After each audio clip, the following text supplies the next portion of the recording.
Oh, oh my. Let's fix that real quick. Jeez. All right. Let's dim those lights just a little bit. Okay.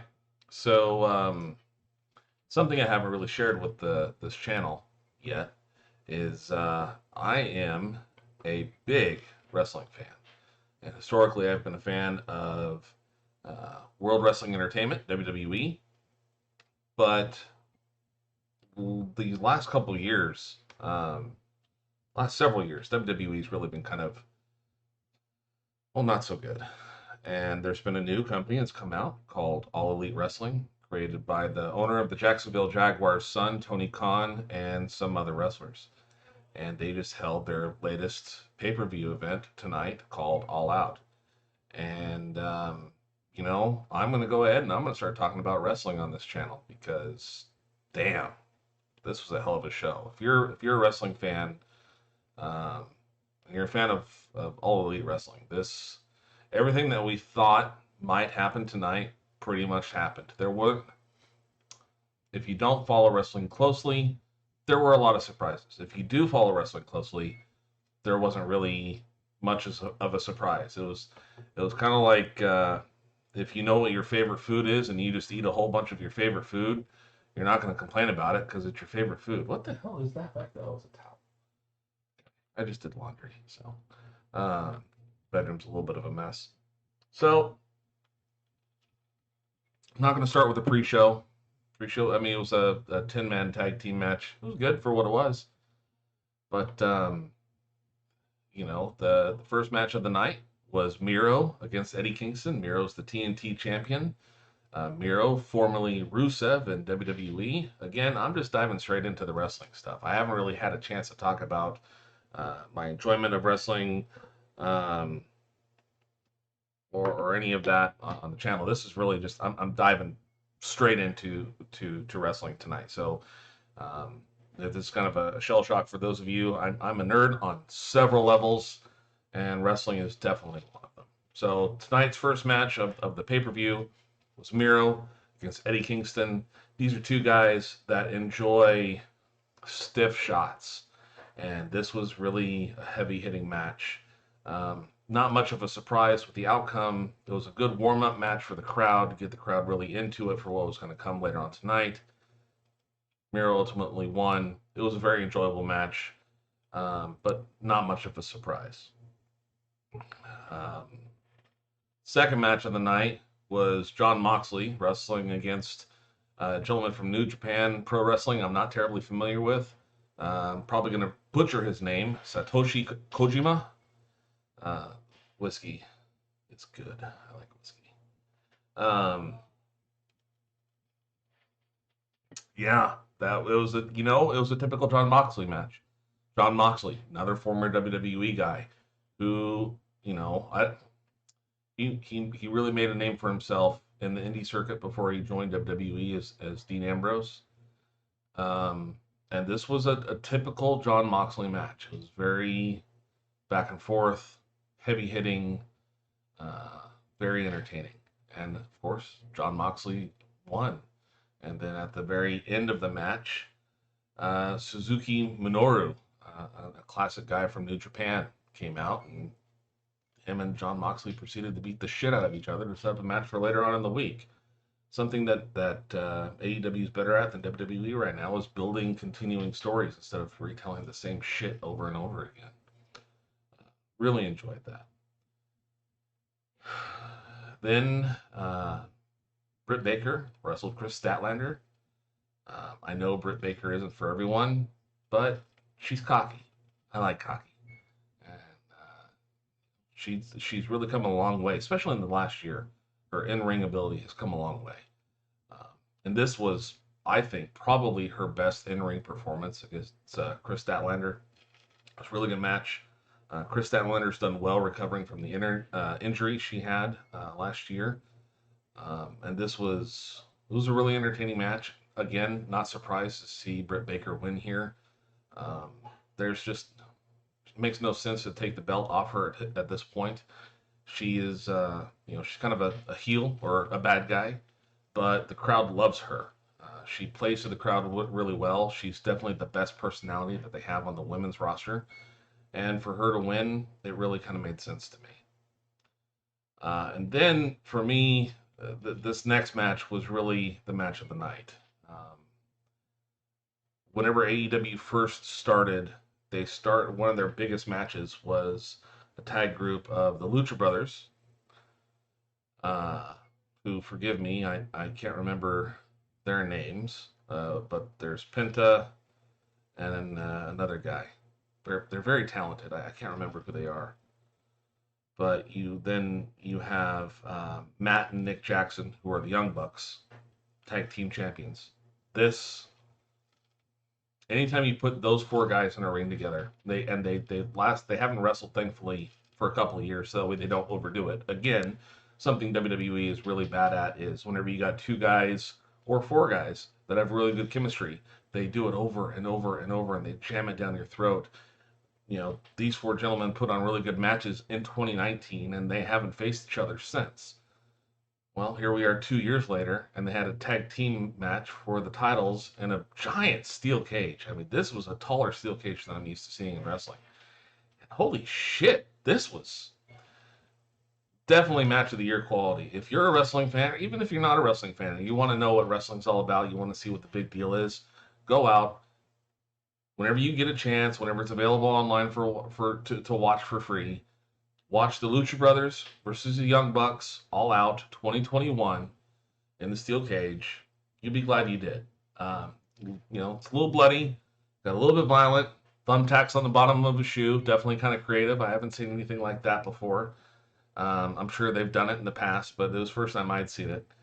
Um, God, just the shit that they did in this match to each other was really entertaining stuff. And that's, again, it's my enjoyment of wrestling. I understand it's all predetermined. I understand it's all staged. They're, high paid stuntmen.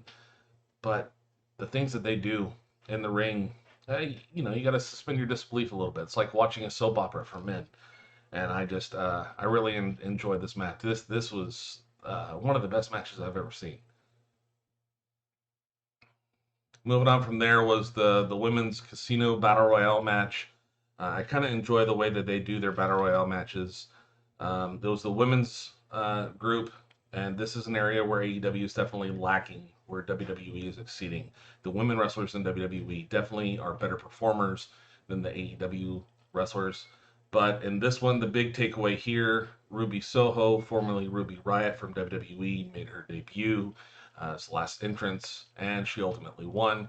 Don't necessarily agree with her coming right in and winning this. I would have given it to Thunder Rosa here because I think she would be good to wrestle against Britt Baker for the title. I think Britt dropping it to wow, I'm drawing a blank. Whiskey's definitely kicking in. Britt losing it to Thunder Rosa would be good storytelling, and Thunder Rosa is definitely deserving. She's had a hell of a year. And next, we've got one of my favorites, MJF, against another one of my favorites, Chris Jericho.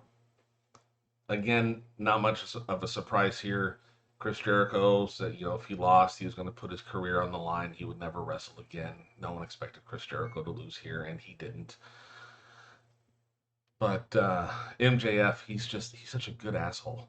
He really is, and that's not he is the best at being an asshole since The Rock was an asshole in the early 2000s in the Attitude Era of WWE. He's so good at being such a prick, and he definitely is one of my favorite characters in AEW. I definitely want to see a good guy get a belt because right now your main champions of Miro and Kenny Omega, they're bad guys, they're heels. So it doesn't make any sense for MJF to have a feud with them. So at some point, MJF's got to get into a title picture, and he would be God, he'd be so good as a heel champion. I can't wait to see that because he's just such a prick, and I love it. But Chris Jericho won here, send the crowd home happy. It's always good and entertaining to see the crowd singing Chris Jericho's entrance music back to him. If you don't know anything about Chris Jericho or wrestling, he has his own rock band. It's called Fozzy, and he makes an entrance to his own music. And it's always entertaining because the crowd overpowers the music and sings over it and sings back to him. It's really special stuff.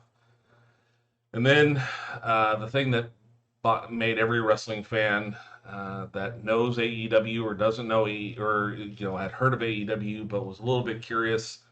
CM Punk made his return to the ring tonight after being gone for 7 years. Of course, he debuted back on August 20th at an AEW TV show, but he wrestled Darby Allin. I had never heard of Darby Allin before I started watching AEW. Darby Allin's he's a crazy little shit. He's skinny. He's like, I don't know, 5'8", weighs $120, but he throws his body around and he does really crazy stuff. And the two of them, they put on a good match. This is, CM Punk's first match. Obviously, they wanted to take it slow. They wanted to play it safe. You could tell in the match, CM Punk was definitely feeling it out, kind of knocking the ring rust off. They started slow. There were a lot of rest holds at the start of the match to kind of let CM Punk kind of get his wind underneath him. But then it was a match that steadily picked up, and then the closing of the match was absolutely beautiful.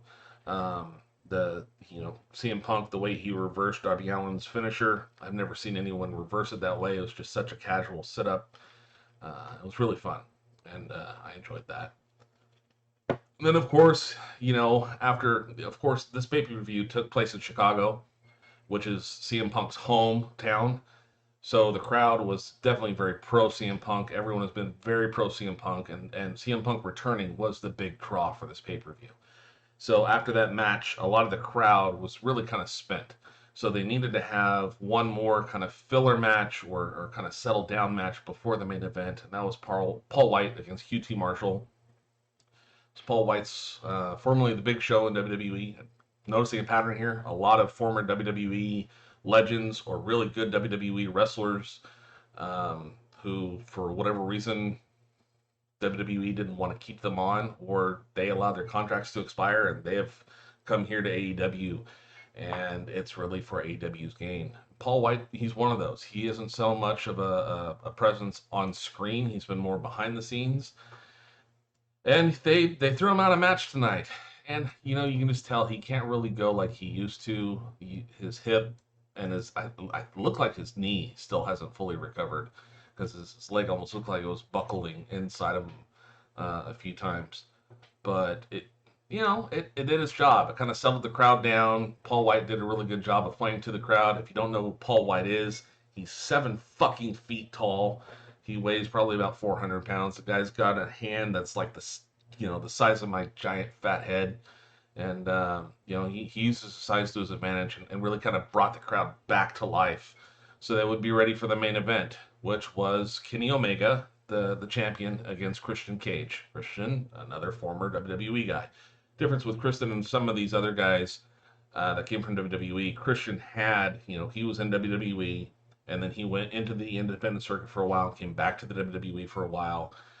Big thing with him, also, he had been out of wrestling for a while and came back. He was gone for an injury, he had neck problems, and didn't think he was going to be able to wrestle again. But he's back, and he's been doing well in AEW, and they've set him up. I never expected Christian to have any real chance of winning tonight. They're really kind of they were, I think, initially setting him up for a long-term storytelling for Kenny Omega to have a story with someone else. But the way that this played out, and the crowd, again, I said before, a lot of people were expecting certain things. Wrestling fans and AEW fans were expecting certain things to happen tonight, and they all happened. There was really, for me, there was no real surprises. It was just enjoying seeing everything that you hoped you would see playing out in front of your eyes. So knowing Kenny Omega was ultimately going to win in a really good match, it was okay. I don't think Christian is really kind of a main event kind of guy, but I understood what they were trying to do with the storytelling. But, at the end of the match, after Kenny Omega's won and all of his buddies from the Elite group are out and they're kind of beating down Christian and his buddies, the lights go out and the crowd's like, oh shit, here we go. Here comes the big reveal. And then it's Adam Cole, which we were all kind of wondering, okay, Adam Cole, he was a big surprise WWE guy. And again, he was a guy that was in the independents. He was in Japan with Kenny Omega and the Young Bucks, real friends with them in real life. He's also the real life boyfriend of the AEW Women's Champion Britt Baker. Um, I'm all over the place tonight. I know. Um, the the nerd wrestling, it's deep. So, he comes out and he's confronting all of them. WWE allowed his contract to expire. It's been radio silence. No one knew where he was going to go. Was he going to re-sign with WWE? Was he going to go back to Japan? Was he going to go to Impact Wrestling? Lights go out, lights come back on, and here comes out Kenny Omega. The crowd lost their shit when Kenny Omega came out. And he's facing down Kenny Omega, and then he gives them all a hug. Well, actually, it was after he super kicked Jungle Boy in the head, which I kind of saw coming because knowing the history and knowing the real life kind of behind the scenes things that they're all really good friends in real life. I kind of saw that coming. I saw a swerve there, and it really was. It was a swerve. Kenny Omega, he was back on the microphone saying, "See, there's no one out there that can beat me. All Elite is the Elite, and there's no one out there that can do anything." And then music hit, and out came Bryan Danielson, aka Daniel Bryan from the WWE, another really big WWE guy. If you want to know about WWE, let me do a Google search real quick.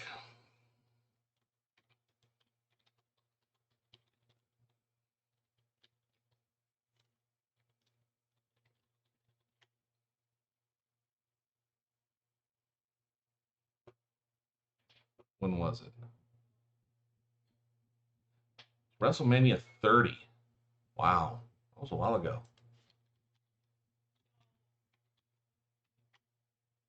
That was back in 2014. What's the math on that? 7 years? So 7 years ago, Daniel Bryan was the biggest good guy WWE had on their roster. But Daniel Bryan, he's kind of a smaller guy. His real name is Bryan Danielson, which is what he is going by in AEW. I know wrestling's weird, but they have different names in different promotions. It has to do with trademarks.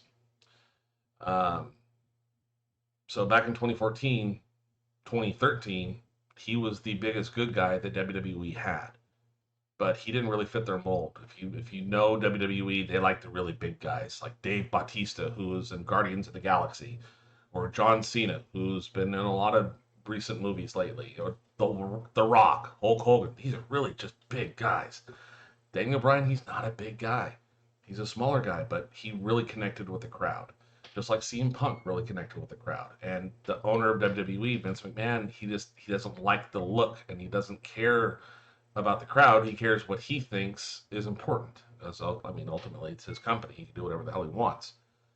Um, well, Daniel Bryan or Bryan Danielson's contract expired almost a year ago, and he didn't renew it with WWE because he didn't want to be there anymore. And he had been with WWE for a long time. Again, though, he's another one of those guys that made his marks on Ring of Honor, New Japan Pro Wrestling. I don't think he had a tour in Impact, but Ring of Honor and New Japan, they were big for him. And whenever he came out, again, it was something that we were all expecting. We knew it was one of the worst kept secrets in wrestling industry. The biggest worst kept secret was CM Punk signing. Um, so them bringing out uh,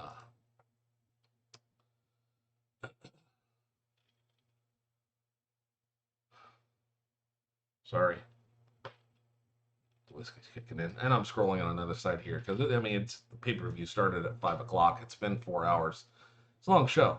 So Adam Cole coming out, it was definitely kind of a swerve. It was kind of like, okay, so it's Adam Cole coming out. That's going to be their big surprise to end the show, and that's what's going to send us home because everyone was really kind of expecting Bryan Danielson to come out tonight, but no, his music hit, and it's slightly different music. His music in WWE was Flight of the Valkyrie. His music in Ring of Honor was The Final Countdown.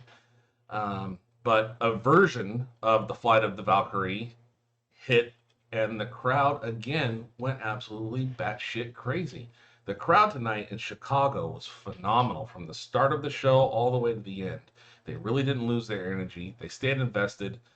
Um, Good crowd in Chicago tonight. Really enjoyed them.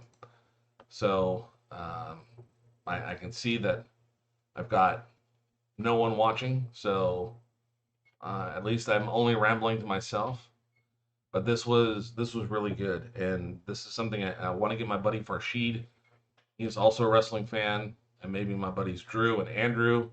I want to get them on here at some point talking about wrestling.